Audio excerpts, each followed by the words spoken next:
On l'a compris, la baisse de l'immobilier, elle est là. Elle est installée en France. Actuellement, donc, on a une petite baisse des prix et on commence à avoir une énorme baisse des ventes. Alors ça, c'est un phénomène que je vous ai toujours expliqué. Dans l'immobilier, comme en bourse par exemple, vous avez d'abord une hausse des prix, puis ensuite vous avez un plateau. Le plateau, c'est le moment où il n'y a plus assez d'acheteurs en face des vendeurs. Alors à ce moment-là, les vendeurs commencent à baisser un peu leur prix. Mais vous avez surtout une très forte baisse des ventes qui, petit à petit, va entraîner une très forte baisse des prix. Et on commence à être dans ce secteur-là. Très forte baisse des ventes, mais pour l'instant, petite baisse des prix. La forte baisse des prix viendra juste après. La forte baisse des ventes, ceci dit, elle a des vraies conséquences parce qu'elle est tellement importante, c'est beaucoup plus important que ce que tout le monde pensait, elle est tellement importante qu'elle est en train de déclencher des faillites à la chaîne dans tout ce qui est immobilier et c'est ce dont on va parler dans cette vidéo. Bonjour, bienvenue dans cette vidéo de DME en direct. Comme toujours, si vous aimez la vidéo, mettez-lui un pouce vers le haut, commentez-la, partagez-la, ça aide la chaîne à se faire connaître. Et tout de suite, donc, on va vers l'article que j'ai trouvé et qui explique ce qui se passe actuellement chez tous les professionnels de l'immobilier. Et vous allez voir, c'est une catastrophe. Une chute de 25% des mises en vente de logements neufs. Un nombre de transactions qui s'est contracté de plus de 8% en un an à fin février, 1,08 million. Après l'euphorie de la sortie de pandémie, le marché de l'immobilier s'est brutalement retourné ces derniers mois. Alors, je dirais même qu'il y a eu une euphorie pendant presque 20 ans. Vous avez eu des taux qui étaient extrêmement faibles. Les États ont demandé à la BCE de baisser au maximum leurs taux pour pouvoir emprunter comme des fous suite aux événements de 2008. Et ça, forcément, ça a créé une bulle immobilière. Et comme vous aviez des taux très bas et peu de biens à vendre, vous aviez eu les prix de l'immobilier qui avaient explosé en France. Ils ont été multipliés par 2,5 sur les 20 dernières années. Donc c'est vraiment gigantesque. Et là, forcément, l'euphorie s'arrête parce que vous avez une hausse des taux. Et donc ça calme, c'est en train de calmer tout le monde. C'est voulu par la BCE. Quand on augmente les taux, c'est pour calmer le marché, c'est pour baisser l'inflation. Donc c'est voulu. Je ne suis pas sûr que ce soit maîtrisé, mais je suis sûr que c'est voulu. Donc on va voir justement le problème que ça cause. Donc le marché de l'immobilier s'est brutalement retourné ces derniers mois et ça ressemble beaucoup à ce que j'avais annoncé il y a déjà plusieurs mois. Et avec lui, c'est tout l'écosystème qui accuse le coup. Depuis le début de l'année, agences immobilières, entreprises de construction, promoteurs et surtout courtiers en crédit connaissent un bond de leur nombre de défaillances, les liquidations et les redressements judiciaires. Selon les données transmises par la société spécialisée Altares à BFM TV, sur les 4 premiers mois de l'année, les défaillances de promoteurs sont en hausse de 53,8%. Les promoteurs immobiliers, la hausse de défaillance, de faillite finalement, c'est plus 53,8%. Celle des constructeurs, c'est plus 55,6%. Et surtout, celle des agences immobilières, alors le truc se remet à jour, excusez-moi, ça se remet en jour et ça me perd tout, voilà. Et surtout, celle des agences immobilières a presque doublé avec une hausse de 84% par rapport à la même période en 2022. Donc les agences immobilières, les promoteurs, les constructeurs, les agences immobilières plus 84%, ils ont quasiment doublé. Les autres, c'est plus 50%, mais c'est des chiffres qui ressemblent, vous savez, je vous avais dit, le nombre de faillites dans le BTP était à plus 49%, j'en ai parlé dans une autre vidéo, donc on voyait déjà que ça marchait mal. Là, on voit maintenant les autres parties du secteur, et on voit que tout va mal. Moi, je ne sais pas comment on trouve des chiffres positifs en France. Vous savez, on parle d'une France qui va bien, on a des ministres qui nous disent souvent que ça va de mieux en mieux, mais vous voyez, franchement, je vais faire une autre vidéo bientôt, on va parler de problèmes industriels, mais là, on regarde juste l'immobilier, le BTP, c'est plus 49% de faillite, Les constructeurs, c'est plus 55% de faillite. Les promoteurs, c'est plus 53% de faillite. Les agences immobilières, c'est plus 84%. Donc moi, je veux bien qu'on me dise que le chômage baisse, je veux bien qu'on me dise que l'économie va bien, mais franchement, enfin voilà, c'est des chiffres tout à fait officiels de sociétés spécialisées, Altares, qui sont reconnus. C'est pas moi qui vais les inventer, mais quand je regarde les chiffres, ça va pas. Il n'y a pas à dire, ça va pas, quoi. Et tout particulièrement dans l'immobilier. Donc, bon, on dit que quand l'immobilier va, tout va. Bah là, l'immobilier, il va franchement pas bien, quoi. Donc, il y a vraiment une question à se poser. Entre mai 2022 et avril 2023, pardon, parce que je pensais à une question. Je me disais, si vous pensez que le gouvernement, c'est le gouvernement qui a raison, qui nous donne des bons chiffres, et que là, en fait, moi, je ne fais que focaliser sur l'immobilier, sur l'industrie de l'autre côté, et que donc c'est moi qui me trompe parce qu'en étant focalisé, je ne vois pas les choses, dites-le moi dans les commentaires. Mais voilà, vous voyez l'industrie, j'en parlais encore hier dans une vidéo. Vous avez le gouvernement qui est tout content en disant qu'on fabrique des gigafactories dans le nord de la France et qui annonce 600 emplois tout de suite, 2000 bientôt, sur sa gigafactory dans le nord de la France. Oui, sauf que les syndicats et les patrons disent, oui, c'est vrai, on va créer ça, mais à côté de ça, en supprimant les moteurs thermiques, on va virer 50 000 personnes. Donc en fait, on va en virer beaucoup plus qu'on va en embaucher. Alors le gouvernement, lui, vous dit non, mais c'est merveilleux, regardez, on réindustrialise. Mais globalement, vous voyez, là, je parlais des gigafactories de l'automobile l'autre jour, c'est exactement l'inverse. Ils nous disent que tout va bien, mais les patrons et les syndicats, hein, pas que les syndicats type CGT qui sont toujours à contester, mais là, les patrons aussi disent non, on va embaucher 2 fois moins de monde. Donc voilà. Et là, j'ai l'impression, donc ça c'était l'automobile, l'industrie, je reparlerai de l'industrie avec DUF, le DUF, tout à l'heure j'ai fait une vidéo là-dessus, mais qui va pas ouvrir finalement une usine qui devait employer 500 personnes en Bretagne. Et là, on l'a avec l'immobilier, on voit que ça s'écroule de partout. Donc dites-moi si c'est moi qui ai une mauvaise vision des choses, qui suis peut-être obnubilé, je veux bien le croire, dites-moi où ça embauche, quel secteur marche. Si je me trompe, dites-le moi.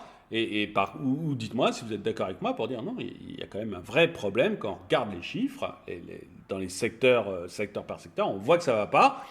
Donc comment c'est possible d'avoir comme ça un taux de chômage qui baisse? Comment c'est possible d'avoir comme ça un gouvernement qui nous dit que ça va super bien en économie, alors que vraiment, vous voyez, je ne fais pas exprès, hein, ça va pas.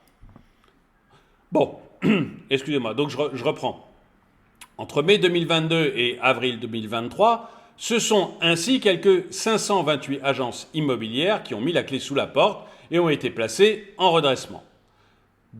Sur la même période, un an plus tôt, elles étaient 327 dans cette situation. Donc on est passé de 327 à 528, c'est effectivement une grosse hausse.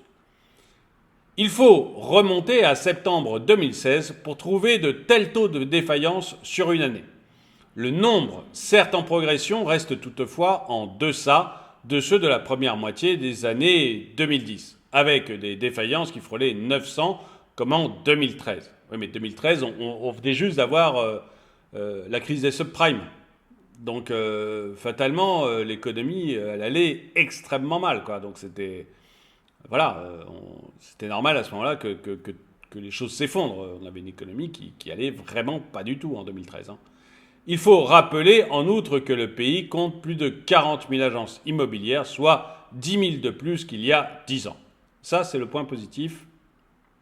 On verra combien reste après l'épuration, mais bon, ok. C'est plutôt positif, il faut le reconnaître. Plus la capacité d'emprunter. Idem pour les entreprises de construction et les promoteurs. Si le nombre de défaillances est en forte hausse sur un an, avec 696 pour les premières et 111 pour les seconds, ces chiffres restent pour le moment en deçà de ceux constatés dans la première moitié des années 2010. Oui, mais la population a évolué, le nombre d'habitants ont augmenté, le nombre d'entreprises ont augmenté, l'économie, le PIB ont augmenté. Donc se dire, finalement, ça va mieux que dans la première moitié des années 2010, je vois pas J'ai du mal à comprendre cette... Alors c'est BFM, hein, on sait que, bon, BFM, ils ont tendance à voir la bouteille à moitié pleine, surtout quand ils parlent des résultats du gouvernement actuel, mais quand même, quoi, on peut pas se réjouir... on peut pas se réjouir de ça, quoi, d'avoir moins de défaillances que dans la première moitié des années 2010, en pleine crise des subprimes. Je suis désolé, c'est quand même très difficile. C'est quand même très difficile de dire que waouh, on fait mieux que pendant la crise des subprimes. Bon. Dans la promotion immobilière, on était alors de l'ordre de 150 à 200 défaillances. Et dans la construction, on dénombrait chaque année plus de 1100 défaillances. Oui, mais crise des subprimes. Franchement, voilà, c'est pas comparable. Il est en revanche une activité qui souffre, elle, davantage. Il s'agit des courtiers. Le nombre de défaillances a atteint 142 en un an à fin avril, soit une hausse de près de 78% par rapport à la période précédente. Selon Altares, le nombre de défaillances annuelles ne dépassait pas les 50 il y a 5 ans. Donc on fait x3 par rapport à il y a 5 ans, c'est quand même énorme. D'abord victime du taux d'usure qui bloquait l'accès au crédit, et à de nombreux particuliers, les courtiers se disent victimes aujourd'hui des banques qui préfèrent traiter les dossiers en direct pour bénéficier de meilleures marges. Bah oui, période difficile, c'est-à-dire période faste, bah, tout le monde réussit à gagner de l'argent, les banques sont sympas. Période difficile actuellement puisqu'elles octroient extrêmement peu de prêts. Encore une fois, je dis période difficile parce que ce n'est pas la faute des banques. Pourquoi il y a très peu de prêts? D'abord, il y a eu le taux d'usure, l'article en parlait. Donc le taux d'usure, je vous rappelle, c'est un taux qui est donné par la Banque de France, donc qui est obligatoire, c'est donné par la Banque de France, la banque ne peut pas vous prêter au-dessus. Et en fait, ce qui rentre dans le taux d'usure, c'est votre taux d'emprunt, plus l'assurance, plus les frais. Et ça va être inférieur au taux d'usure. Bon, l'an dernier, le taux d'usure a été revu tous les 3 mois, donc ça allait trop lentement avec le taux de la BCE. Le taux de la BCE augmentait à toute vitesse, le taux d'usure augmentait tous les 3 mois, donc ça allait pas, ils se sont retrouvés étranglés, les courtiers. Ils ont râlé, ils ont manifesté, et finalement la Banque de France a accepté de revoir son taux d'usure tous les mois. Donc là, maintenant, il n'y a plus vraiment de problème avec le taux d'usure, parce que même si la BCE continue à augmenter son taux, finalement le taux d'usure suit assez rapidement et ça se passe bien. Mais par contre, on pourrait d'ailleurs imaginer un taux d'usure automatique. Enfin, c'est bien, ça fait bosser du monde à la Banque de France. Et comme ils ont... vous savez que la Banque de France a beaucoup plus de salariés que la Banque d'Angleterre et que nous, on n'a pas de monnaie à défendre. Donc la Banque de France, je dirais pas qu'on se tourne les pouces, mais enfin, on travaille beaucoup moins qu'à la Banque d'Angleterre, par exemple. Bon. Et donc là, ça donne un emploi à des gars qui vont faire ce calcul. Mais techniquement, il suffirait juste de dire, on revalorise du même pourcentage que le taux de la BCE et le mettre même en automatique, ça se ferait dans la nuit. C'est un calcul mathématique. Là, on dérange du monde pour le faire. Enfin, on dérange. Non, pendant leur sieste, on les dérange. Mais on occupe du monde à le faire, mais ça pourrait se faire avec un ordinateur et un tableau Excel. Donc voilà, c'est pas... Moi, ça me semble un peu... Bon, mais peu importe, on a beaucoup moins le problème de taux d'usure, c'est fini. Par contre, maintenant, vous avez tout simplement les taux, les recommandations qui sont devenues obligatoires du Haut Conseil à la stabilité financière, qui fait que vous ne pouvez pas vous endetter à plus de 35%, ce qui à mon avis est une bonne chose, et surtout, vous ne pouvez pas vous endetter au-delà d'un certain nombre d'années, ce qui me paraît plus discutable. Et bon, plus 2-3 autres bricoles, mais voilà. Et ça, c'est devenu obligatoire pour les banques depuis janvier 2022. Du coup, elles peuvent beaucoup moins accorder de crédit. Comme elles accordent beaucoup moins de crédit et qu'il faut quand même nourrir leur chargé de clientèle, forcément, elles essayent de bypasser tous les courtiers et de prendre les dossiers en direct. Et du coup, les courtiers, ils font faillite les uns après les autres. C'est comme ça. Il y a moins de dossiers, il y a moins de gens qui peuvent manger. Enfin, bon, je le dis de manière un peu légère, mais je suis désolé pour un courtier, mais voilà, il y a moins de dossiers, il y a moins de gens qui peuvent manger, c'est assez normal. On est passé d'un problème d'offres bancaires avec des banques qui étaient peu incitées à prêter, ça c'est ce dont je vous parlais, et qui le faisaient très peu, et qui est en train de se transformer en un problème de demande, parce que les gens n'ont plus la capacité d'emprunter et les moyens d'acheter. Donc voilà, c'est grosso modo ce que je disais. Les taux en hausse. Mais là, encore, il faut remettre ce nombre de défaillances en perspective. C'est une profession qui a connu un boom historique ces dernières années. Bah oui, parce que comme pour le coup, vous voyez, c'est ce que j'expliquais au début, il y avait énormément d'argent, puisque la Banque centrale prêtait à des taux extrêmement faibles. Donc il y avait énormément d'argent. Elle déversait de l'argent à non plus savoir. Donc du coup, eh bien, il y avait énormément de dossiers, beaucoup de gens qui pouvaient emprunter avec des taux extrêmement faibles. Et il y avait énormément de dossiers. Dans ce cas, tout le monde a à manger. Les banques peuvent payer leurs commerciaux dans les réseaux. Et dans ce cas, elles acceptent aussi de payer les courtiers parce que c'est pas un problème, quoi. Quand il y a beaucoup d'argent, il y a beaucoup de gens qui peuvent manger, quoi. C'est très simple. Alors, oui, c'est une association qui a connu un boom historique ces dernières années. Selon l'association des professionnels intermédiaires en crédit, la PIC, le nombre d'intermédiaires en opérations de banque et services de paiement immatriculés est passé de 26 700 en 2016 à 34 000 aujourd'hui, soit une hausse de plus de 25%. Il n'empêche que la situation actuelle inquiète tous les professionnels du secteur. En avril, selon la Banque de France, la production de crédit à l'habitat a chuté de plus de 44% en un an. Ça, j'en avais parlé déjà dans plusieurs vidéos. Chute de 44% du nombre de crédits. Donc fatalement, là, vous n'avez plus de quoi payer des courtiers, des gens, etc.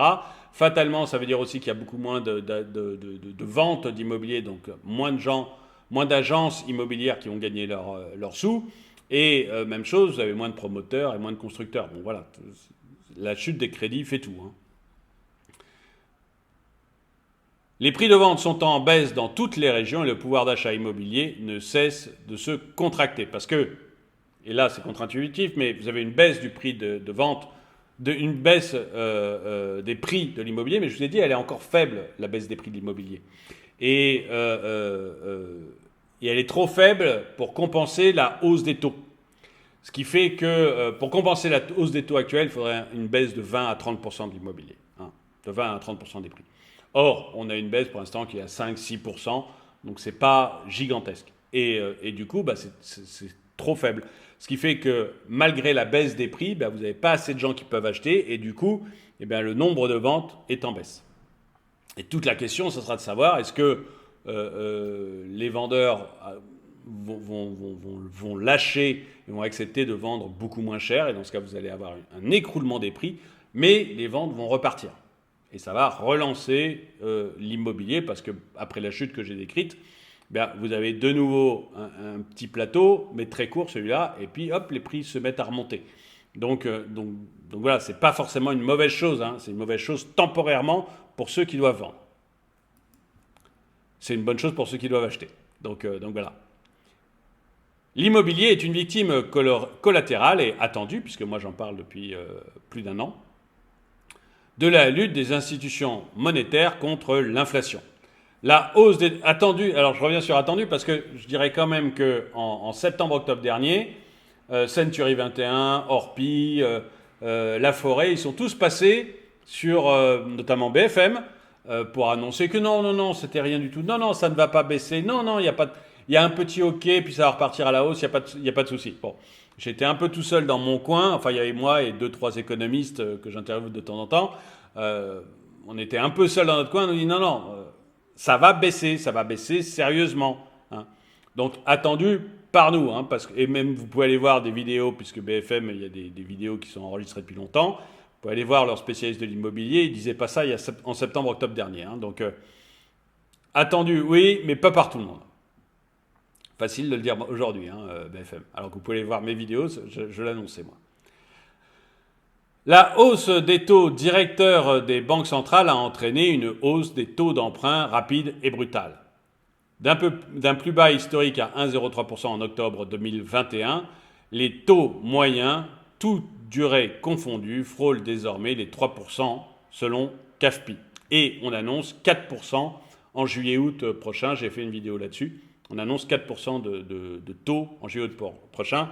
Et ça va vous faire perdre à un Français moyen à peu près 130 000 euros de pouvoir d'achat immobilier sur quelqu'un qui a acheté, je crois, 450 000 euros. La vidéo s'appelle vous allez perdre 133 000 euros de pouvoir d'achat. Immobilier, vous allez perdre 133 000 euros de pouvoir d'achat. Vous la retrouverez sans problème dans la liste. De toute manière, il y a une playlist de vidéos immobiliers, donc vous trouverez ça sans trop de problème. Et avec l'inflation qui était encore de 7% en avril en zone euro, contre un objectif de 2% visé par la BCE, mais ça, quand on fait des bêtises qui étaient prévisibles, hein, mais quand on fait des bêtises, on finit par le payer. C'est la BCE qui a fait des bêtises, on finit toujours par le payer. De nouvelles hausses de taux pourraient advenir dans les prochains mois. Et je crois que ça a été confirmé. D'autant que la Fed va sûrement augmenter ses taux, là, puisqu'ils ont eu des chiffres du chômage qui sont trop bons. C'est peut-être trop contre-intuitif aussi pour certains d'entre vous, mais quand les chiffres du chômage sont trop beaux, ça veut dire qu'on va avoir une accélération de l'inflation. Et donc la Fed va être obligée d'augmenter ses taux alors qu'elle espérait pouvoir mettre une pause. Et là, alors on ne sait pas ce que va faire la Fed, parce qu'il garde ça secret jusqu'à la dernière minute, ce qui est à mon avis une erreur, mais le consensus, c'est qu'ils vont devoir continuer à augmenter les taux. Voilà. Et si la Fed augmente les taux, il y a de fortes chances que la BCE suive. Donc on attend une hausse des taux encore.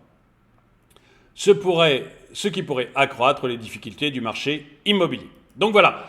Donc ceci confirme encore ce que je pensais sur le fait que l'immobilier subit vraiment quelque chose de très hard en ce moment. On voit que les professionnels ont des hausses de faillites qui sont énormes, et vraiment tous les professionnels là, de l'immobilier sont en hausse de faillite qui sont énormes. BFM se rassure en disant c'est mieux que pendant la crise des subprimes. Ouais, bravo, merveilleux, c'est mieux que pendant la crise des subprimes. C'est probablement mieux aussi que pendant la crise de 29, et à mon avis, c'est mieux aussi que pendant la période entre 39 et 45. Mais il faudrait vérifier, bien sûr, BFM. Mais donc, la situation est extrêmement compliquée actuellement.